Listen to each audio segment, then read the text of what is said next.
गाली दे रहे हैं निर्वाचित मुख्यमंत्री को सर।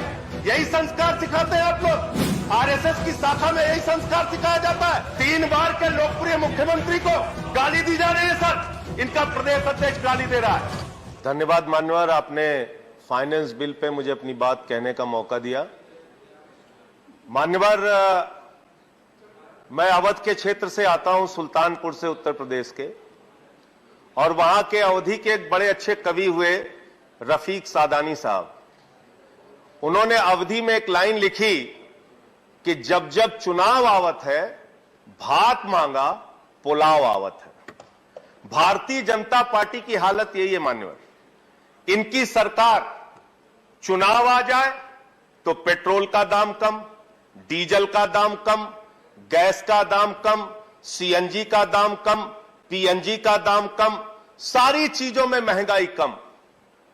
चुनाव बीत जाए तो पेट्रोल का दाम महंगा, डीजल का दाम महंगा, गैस के सिलेंडर का दाम महंगा, सीएनजी का दाम महंगा, पीएनजी का दाम महंगा, सारा कुछ महंगा करने में लग जाते हैं।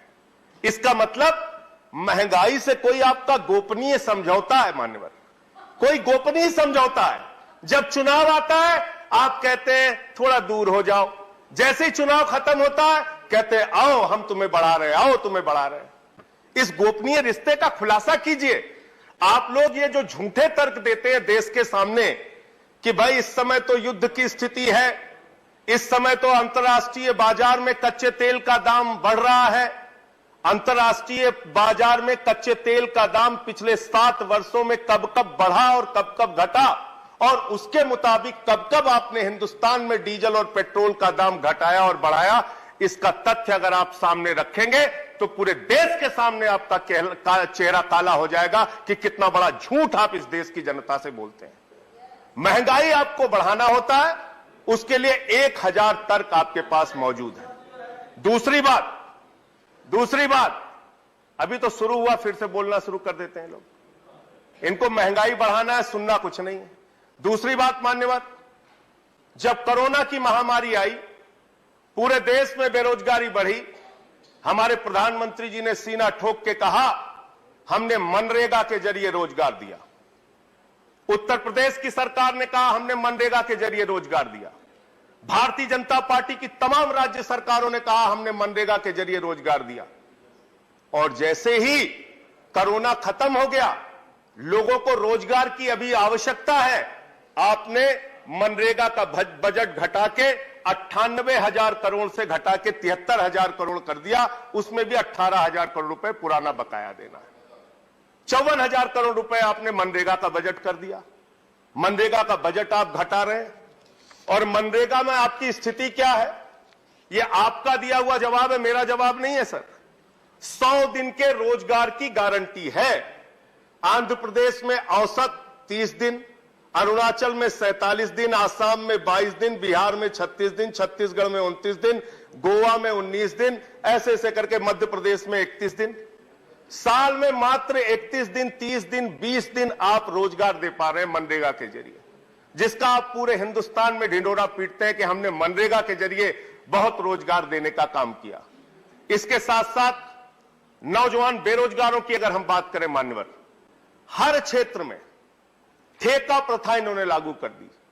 नौकरियां देने के बजाय आउटसोर्सिंग और ठेका प्रथा।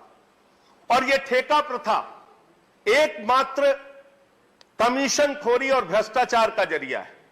50,000 रुपए में, 25,000 रुपए में, 30,000 रुपए में, 20,000 रुपए में साइन कराया जाता है, और जो मजदूर होते हैं, जो कर्मचारी होते हैं, जो ठेके पे काम करने वाले नौजवान होते हैं, उनको 50% से भी कम पैसा दिया जाता है। यह होता है ठेका प्रथा। ठेका प्रथा एक गुलामी प्रथा है मान्यवर।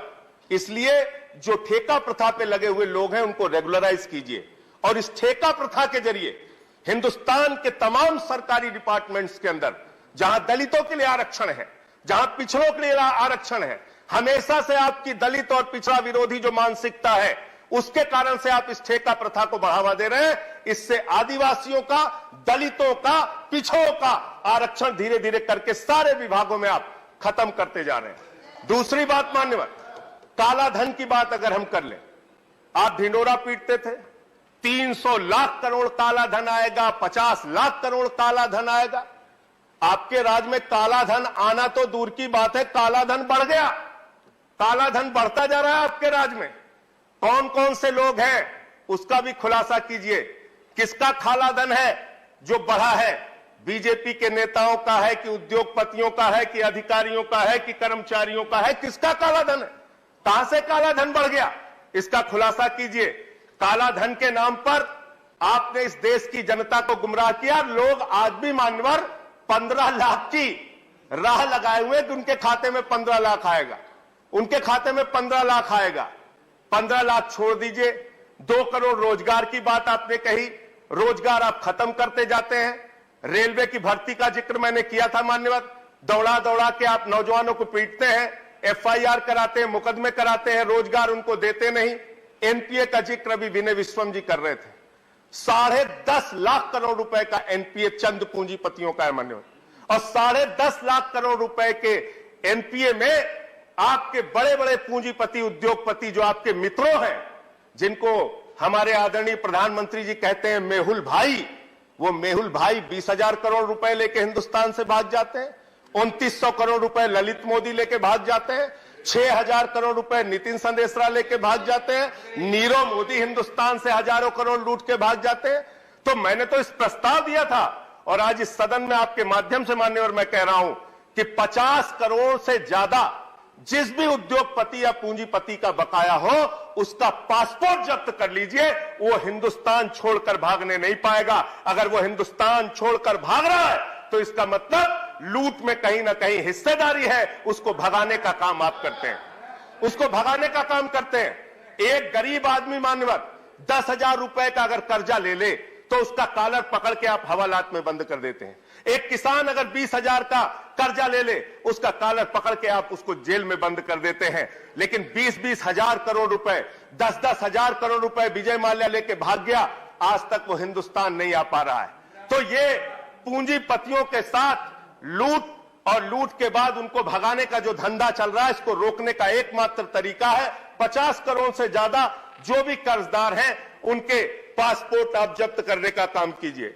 मान्यवर, यहां बताया गया हमने ये कर दिया, हमने शिक्षा में ये किया, हमने स्वास्थ्य में ये किया।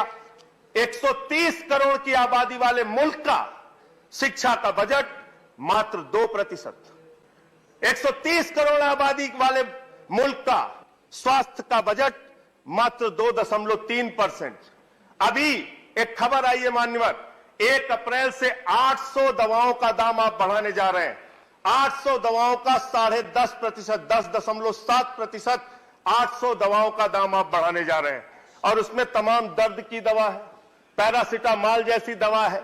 तो आप अशिक्षा से दर्द देते हैं, स्वास्थ्य की बदहाली से दर्द देते हैं, बेरोजगारी से दर्द देते हैं, किसानों को दर्द देते हैं, माताओं बहनों को दर्द देते हैं। अरे कम से कम दर्द की दवा तो सस्ती कर दो।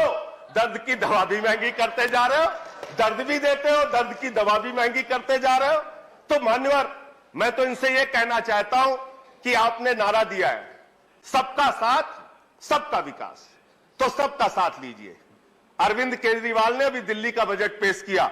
अरविंद केजरीवाल जी के बजट को देखिए, 22% शिक्षा पे खर्च किया, 13% स्वास्थ्य का बजट है, ट्रांसपोर्ट पर, रोड पर 13% का बजट।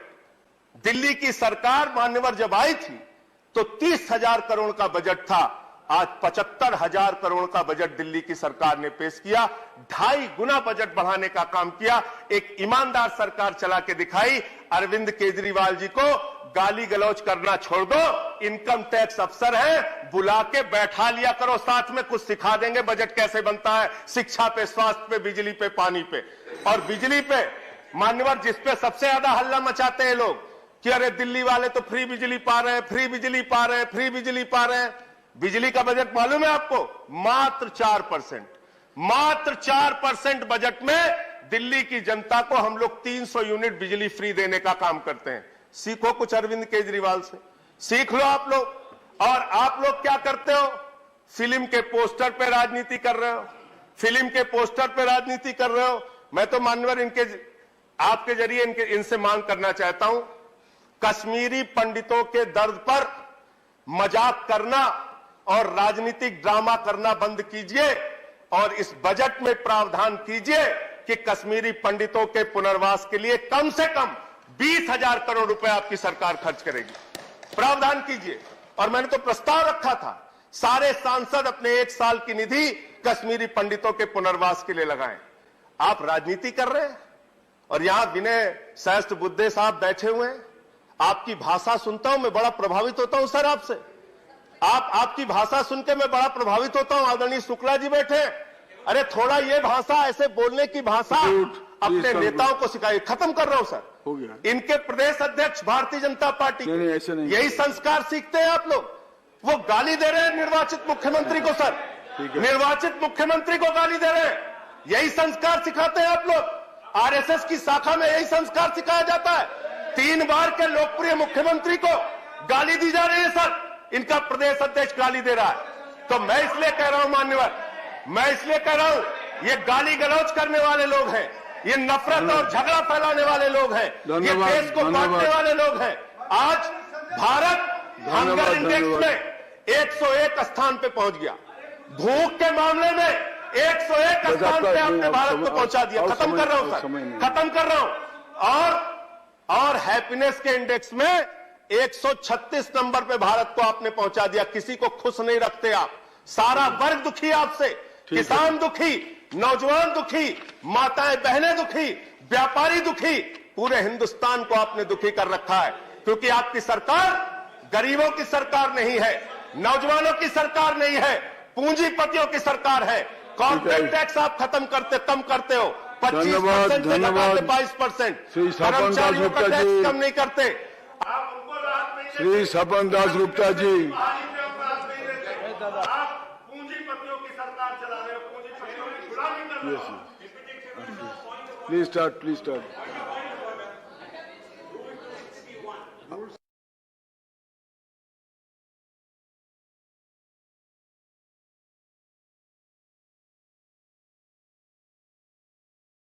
मिल्लत टाइम्स की खबरें पढ़ने, सुनने और देखने के लिए गूगल प्ले स्टोर से ऐप डाउनलोड करें।